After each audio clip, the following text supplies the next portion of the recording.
Amanda Leitner, and welcome to Rochester Rising, where I amplify the stories of Rochester entrepreneurs. Welcome to episode 201 of the podcast today. So thanks for joining us on this day before Thanksgiving or wherever you're listening in. Maybe you have us on while you are making your Thanksgiving dinner. I know Thanksgiving's very different for everyone this year. So today I wanted to share with you a breakdown of a recent Women Entrepreneurs Forum, or WE Forum, that was held in the community here last week on November 19th. It was a really great conversation, and I highly encourage you all to listen in to the YouTube video, which will attach here as well. But WE Forums have taken place pretty much every month for the past year or two. This WE Forum on November 19th was hosted by Christine Beach, the Executive Director of the Kabara Institute for Entrepreneurial Studies. The WE Forums are a partnership between Kabara as well as the Rochester Area Chamber of Commerce, READY, or Rochester Area Economic Development, Inc., and Collider. Usually these events are held at Cascade Meadow in person, but they have gone virtual since March, and this conversation in November a few weeks ago was also held virtually. So this WE Forum a few weeks ago had 3 guest panelists talking about how to use social media to grow your customer base. It was a really wonderful conversation. I took a lot of takeaways home, very applicable takeaways that I can apply to what I'm doing. So stay tuned and listen in, and you'll learn a lot, I think, today from this conversation. So just as a reminder, Rochester Rising is the storytelling arm of Collider. Collider is a Rochester-based nonprofit that supports early-stage entrepreneurs here in Rochester, Minnesota. We come out with a new Rochester Rising podcast every Wednesday. You can find that on our website at rochesterrising.org, and also you can find it on Apple Podcast, Spotify, and on our YouTube channel, so you can check it out there as well. All right, so I want to dive into the WE Forum today, or the latest WE Forum on using social media to grow your audience and connect with customers. So there were 3 guest panelists at this WE Forum who took very different paths, had very different experiences and ways they've used social media. So the first is Tiffany Alexandria. She's very experienced in photography, graphic design, and marketing, and she has a degree in fashion design. You probably know her as the founder of Choochoo-ca-Chew, where she shares her passion for Taiwanese food via social media and blogging. She's also an advocate for all things local, and she co-founded the Rochester Makers Market with her partner Sean, and they promote local makers and artists through social media and an online store.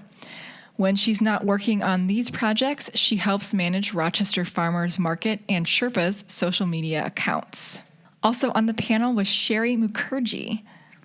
She is a resident of Rochester with her husband of over 11 years and their 2 sons. Shari is a self-taught home chef, baker, and food blogger, and she has a real passion for both savory and sweet recipe development. She enjoys tinkering with her camera and learning to photograph the food she creates. So although she really loves to be in the kitchen now, it always wasn't that way until she met her husband. She had no interest in talent for cooking, but she really went from kitchen zero and not knowing anything to cooking and appearing in one of her favorite culinary competitions, MasterChef. You can find her recipes on her Spiced Up Mom blog and on her social media channels. And lastly, on the panel last week was Beth Finbow. After 10 years in the Army and 10 years in corporate America, Beth was blessed with a healthy baby boy at the age of 40. The day after her maternity leave ended and she had to drop him off at daycare, her heart was very sad, and she knew she wanted to be a person that could witness his first steps, watch him try all his first foods, and teach him how to be a great person. Beth grew up the daughter of an entrepreneur and always wanted to start her own business as well. A few days after this, she met her girlfriends for lunch, and they brought their 1-year-old daughters with them. And 1-year-olds are very notorious for throwing toys on the ground. As she watched her girlfriends fetched toys that the girls were throwing, she thought to herself, there has to be something better. There has to be something that she can buy for her son so that they could have a peaceful lunch.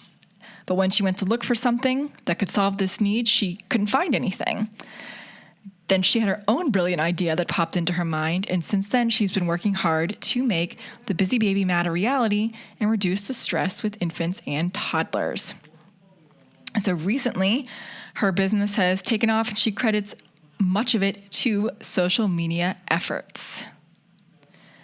All right, so that's kind of the groundwork for the 3 very different entrepreneurs that shared their lessons learned and advice for managing social media and growing your customers, interacting with your customers via social media. So kind of to start off this conversation, and for people wanting to understand just how to get started with social media and gaining some traction on there, Shari explained that she actually first started out on Instagram 6 or 7 years ago. And when she started, she mainly just used it to post selfies. But as we learned from her bio, food is really her focus. She was also on the show MasterChef, which she really credits a lot to growing her social media account to the 22,000 followers she has today. But she said that growing your social media following organically is very, very hard. I'm sure something that a lot of us have had experience with and know to be very true. But even with her experience on MasterChef, she recognizes that it's important to stay relevant after the show ends and people are no longer seeking you out. So she got a lot of traction when she was on the show, but trying to make those people want to continue to follow her after the show has ended. Prior to MasterChef, she said she had about 3,000 followers, and gaining those couple thousand was very difficult. But what she found to be most successful to get that initial bump was Instagram stories. So Insta stories, all of these other stories on various social media platforms, it's something that's really expanding. So Facebook has it. Twitter is rolling out Instagram stories soon. But she's really used Instagram stories to connect in like a real, authentic manner with her audience, and the audience that is really passionate about who she is and what she's doing. It's a place where people can see her real life, her mistakes. It's where she shows them that side of her as opposed to her Instagram feed. So this is again in her stories. So in her stories, the way that she connects with people through this real life way makes them feel like they're hanging out with her, and it helps them form a closer connection to her and want to follow her. So that's great, but how do you start to build up that following to your Instagram stories? And she says one way you can do that is by using hashtags in your stories to allow more people to find your account initially. But she says to keep in mind that only a small percentage, maybe something like 4% of followers that you do have on Instagram will actually view your stories. But she said it's still really important to connect with that small group because they're really interested in you and what you're doing. And it's part of your work to figure out the magic sauce or secret formula to get them engaged with you and connect with you. So figure out what they want and do it to get them to connect with you in that way. Tiffany had a very different story of how she got started on social media and grew her following. So she moved to Rochester 3 years ago. She really didn't have any friends or family, that base to start her accounts from when she started her blog, Choochoo-ca-Chew. So she really needed to figure out a different way to get her name out there. She really started her journey by posting on Instagram, and she found that she really liked it because she liked food and photography, so it kind of married those things together. And in the beginning, she just learned a lot by really trying things and doing things, figuring out what worked for her. Through this, she was found or discovered by the Rochester Farmers Market and Sherpa, both of which, if you remember from her bio, she now manages their accounts. And in addition to these two, she also manages additional social media accounts now. For her, collaborations early on were really helpful to propel her social media accounts. And she said, even though, social media is online, it's not in real life, it's still relationship building. And her ability to build relationships in the community with individuals in person really grew her social media following and encouraged more people to follow her on her social media accounts and converted those into a larger social media following, which I thought was really interesting because those real life relationships translated into social media relationships. So she found a lot of crossover between those kind of worlds. So as opposed to those two ladies, Beth's path was very different. So she uses social media to sell her product all over the country. So Beth developed, as we mentioned in her bio, a baby mat or placemat that has a tether system that tethers tools or baby toys to this placemat so babies can't throw their toys onto the floor. So she's really used social media to raise awareness of her product and to kind of funnel sales and purchases of this product. So like many of us, when she first started out, she did all of her social media by herself for her first year. As business owners, we really, a lot of the times, feel that we need to be doing everything ourselves because that's just what small business owners do, or that's what we've convinced ourselves that that's what small business owners do. And she had a hard time rationalizing contracting her social media management and promotions out to someone with the small budget that she has, which is completely understandable. Now she contracts all of her social media work out to other people. And she walked through a lot of how that started. It was a gradual process and what her thought process were during that time, which I thought was extremely valuable for people to listen to, people who don't like running their social media, don't have time to run their social media.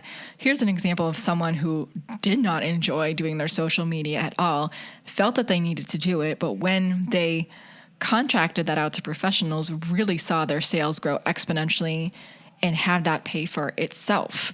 So Beth said that, and we again have all had this experience, Facebook makes it seem very easy to create an ad and run an ad. It's easy. Couple clicks, put your credit card in, it's done. However, she said she would quickly spend up to $1,000 and not get any conversions to sales. However, once she took the step to hire a professional to do these sales for her on Facebook, she really started to understand the complexity of how to be successful with Facebook sales and Facebook marketing, and she got a better grasp of why she was not successful at that. So she did not engage with a professional social media advertiser or manager, whatever you want to call it, before the pandemic hit. She said initially this individual had sent her a cold email. We all get cold emails. We usually delete them. She said she didn't delete this one because the person actually attached a video with suggestions of small changes she could make to her site and her process that would be helpful. So she said it really helped her understand that this person took the time to think about her business. It wasn't just, a spam email. And they made clear suggestions of how they could help. She said she talked with this person for 5 months before engaging his services, which, as I mentioned, she started using this individual for professional management of her social media at the beginning of the pandemic. So when the pandemic hit in March, like many other people, her sales really took a plummet. It almost was kind of an opportunity, however, the pandemic, because a lot of her marketing expenses prior were spent going to expos, paying for going to expos, paying for booths at expos. So all of that got canceled in 2020, which I'm sure happened to a lot of you as well. So this actually provided an opening in her budget that she now had to pay someone to do social media management. So she started out small because, again, the cost was, in her mind, too large for her. She couldn't afford, in her mind, to use a professional social media expert. So she tried a small test engagement with this individual who had reached out to her, and she immediately grew her online sales starting the next day. And she said to this point, she's experienced 100% growth in her business, which is amazing. She said up until she started working with this individual, the price tag on that service, having a professional manage her social media accounts and ads, just seemed really, really too high for her.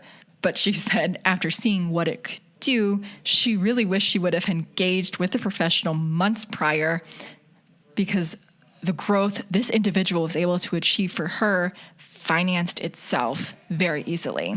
So I thought that was an amazing story. And again, I would encourage you to click on the YouTube link and hear the story from Beth herself and more details she goes into than here. But I think that's really an interesting takeaway for a lot of you out there who don't like to do this, are worried about the cost. Does the cost of hiring a social media professional pay for itself? And in Beth's case, it did. So when we dive more into thinking about what should be on your social media profile and what you're posting, Shari said to remember that a social media profile really reflects a lot about yourself and your business, and it's important to be mindful of what you're posting. Now, 2020 has been an interesting year, and to say that is an understatement. But she says at some point, you have to come to the realization that your own convictions and beliefs are more important than a follower. She says when you have a large platform, you have a responsibility to use that platform and to share your voice. But she also says that don't compare yourself and your social media account, your social media following and numbers to others. So remember, a lot of people also pay for their followers, so they're not real. They don't care. They don't engage with what you're doing. So a high social media account doesn't necessarily convert into engagement and people who care about you and your mission and your products. But she says instead of comparing yourself to others, you instead need to focus on embodying your mission and passion through what you're sharing with others on your social media accounts. She says when you show that energy, your followers can really tell, and then it's very clear to them what you're passionate about. Authenticity is also kind of this catchphrase that we like to talk about, we like to throw around. She says when you're thinking about being authentic, you really have to understand that people who follow you, they want to learn more about you. And then they'll want to buy your brand. They don't want to learn more about the brand first, which I think is such an important message, and it's so true. People want to know more about you, not your brand. Then they'll think about buying the brand. So the panel also talked about mistakes, what to avoid, what not to do. You already heard from Beth that she wished she would have engaged with a social media professional earlier. Tiffany, who does all of it herself, who is a social media professional, said a mistake she made at the beginning was trying to do too much at once. So she tried to use all the social media platforms and she tried to speak to everybody at the same time. When she started, she wasn't yet sure what her voice was or who her target audience really was. So she suggests really learning who you should target and speak directly to that group. She says you don't have to talk to everybody at the same time. There was also a lot of discussion about cadence of posting, how to post. Is it better to post in the moment? Is it better to schedule? There seemed to be a lot of mixed thoughts about that. A lot of people did seem to use Hootsuite to schedule posts, but a lot of people also post in the moment to make things seem more organic. Time of day to post really depends on your followers, was what the panel mentioned. And Tiffany suggested, when you're thinking about when to post, what time of day to post, just do a few tests. Try testing post at different times of the day and just see what gets the most results.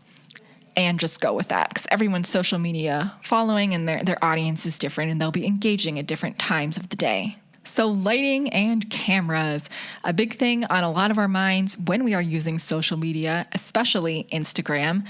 I don't really know much about TikTok or anything like that. They didn't talk a lot about TikTok. Most of the conversation was about Instagram and Facebook, as you can gather so far.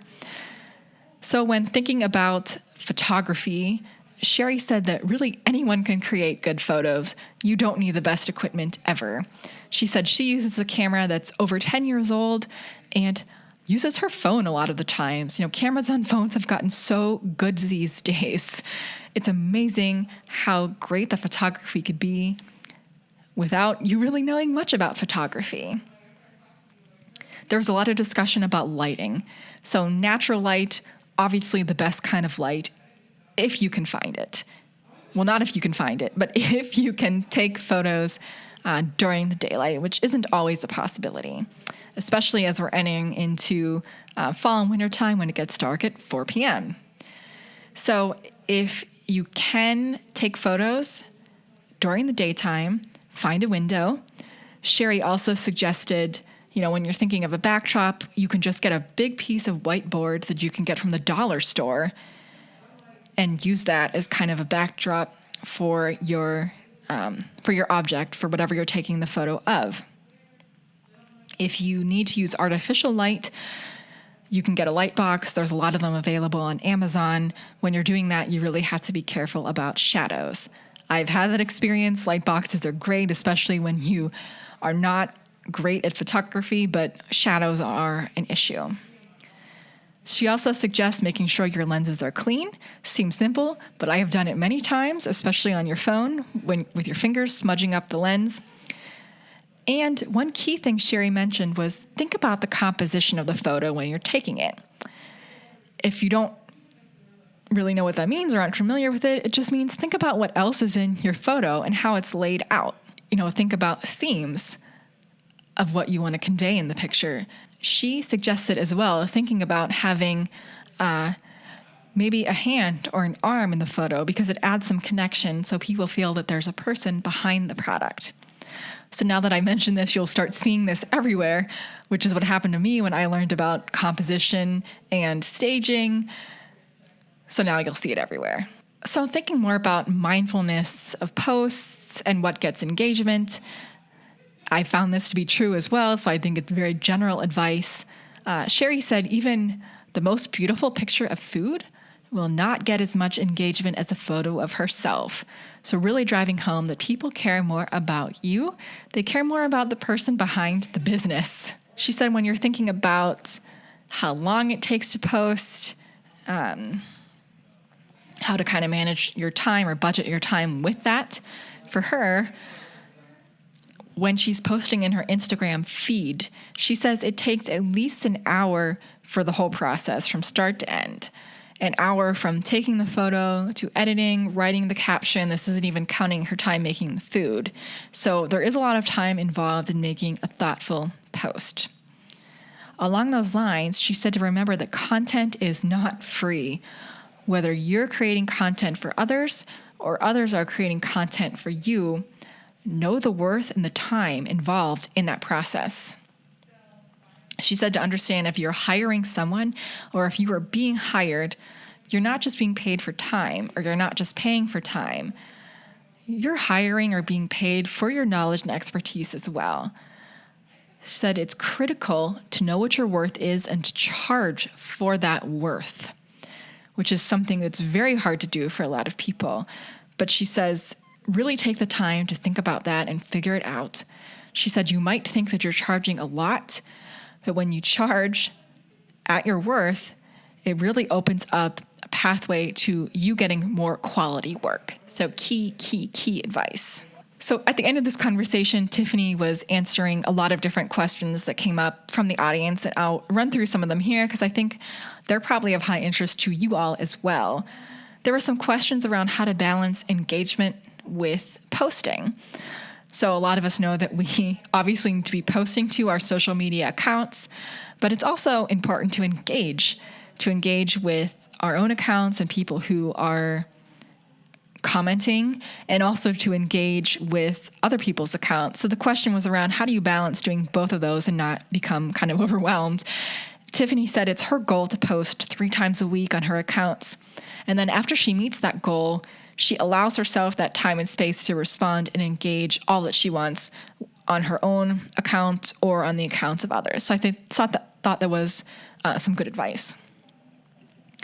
There was also some questions to have more personal engagement. So again, we talked about that authenticity, how to be real. And Tiffany said, again, going back to what we talked about in the beginning, that social media is all about building relationships. I think a lot of times we completely forget about that. We're often talking to an audience instead of having a conversation with that audience as well. So there needs to be some give and take. So when thinking about personal engagement, she suggests going into other people's feeds and check out where your followers are besides your own account and go and start a conversation with them there. Again, going back to that balance between engagement and posting, she says, when you allow yourself that time to engage with other accounts, comment on photos and stories, and that starts building your relationships, creating those virtual friendships, and then those friendships that you create with others will actually convert into engagement with your own accounts. So the last two topics are around really when you're starting a new account, what are some best practices to get you started? I think that's really key for a lot of people out there because oftentimes we think, when we start an account, we'll just put one post up, it'll be fine. But Tiffany says no. She suggests when you're opening a brand new account, she has at least 9 posts ready to go and ready to be posted at the same time. So this gives the impression that this isn't an empty feed. This comments need to be specifically targeted to Instagram. So then if you have 9 posts going out at the same time or immediately after each other in Instagram, you'll get kind of that grid impression already. And she says when you're putting out these first accounts or these first posts, you're really laying the groundwork for your account. So you really want to convey who you are and what story you're going to tell to really set the tone. And she says doing this is a really great way to capture people's attention when you are initiating a new social media account. And the last topic that I'm going to cover from the We Forum or breakdown for you was around hashtags.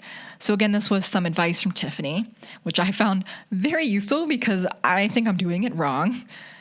She says hashtags, figuring out what hashtags work for you is a pretty personal process.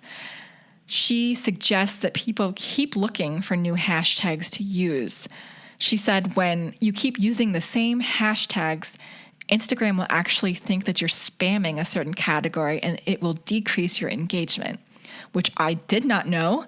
And now that I know that, that makes a lot of sense.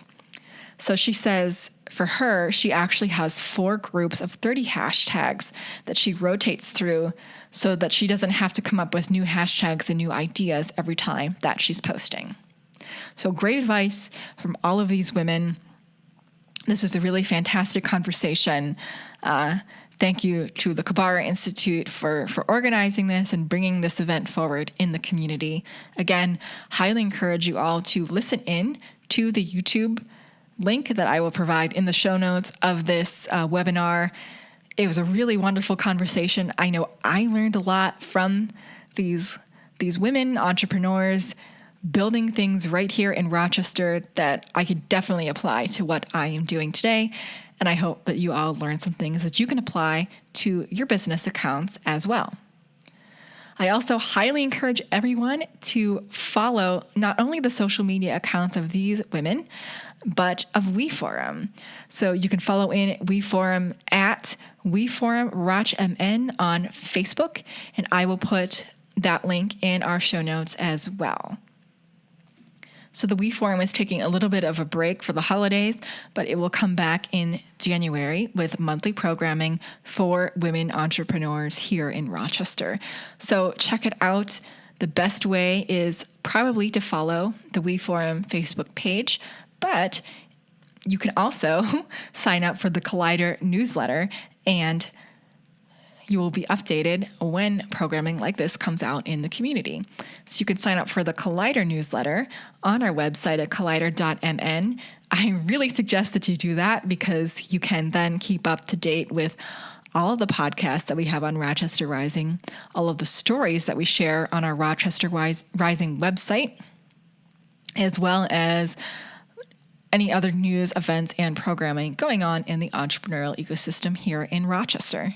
All right, well, thanks for joining me for this conversation today. Like I said, I hope you all learned some key things and took some takeaways that you can apply to your social media and what you are doing. You can find a lot of other stories of entrepreneurship on our website as well at rochesterrising.org. We are also always looking for great sponsors for this podcast who share our mission to amplify the stories of Rochester entrepreneurs. So if this is something that your business could get behind, let us know. Send us an email at hello@collider.mn and we will get in touch. Thanks so much for tuning in to the podcast today. Be sure that you are subscribed wherever you listen into your podcast content so that you never miss a story of entrepreneurship and innovation coming out of Rochester, Minnesota. We'll see you here next Wednesday with a brand new episode.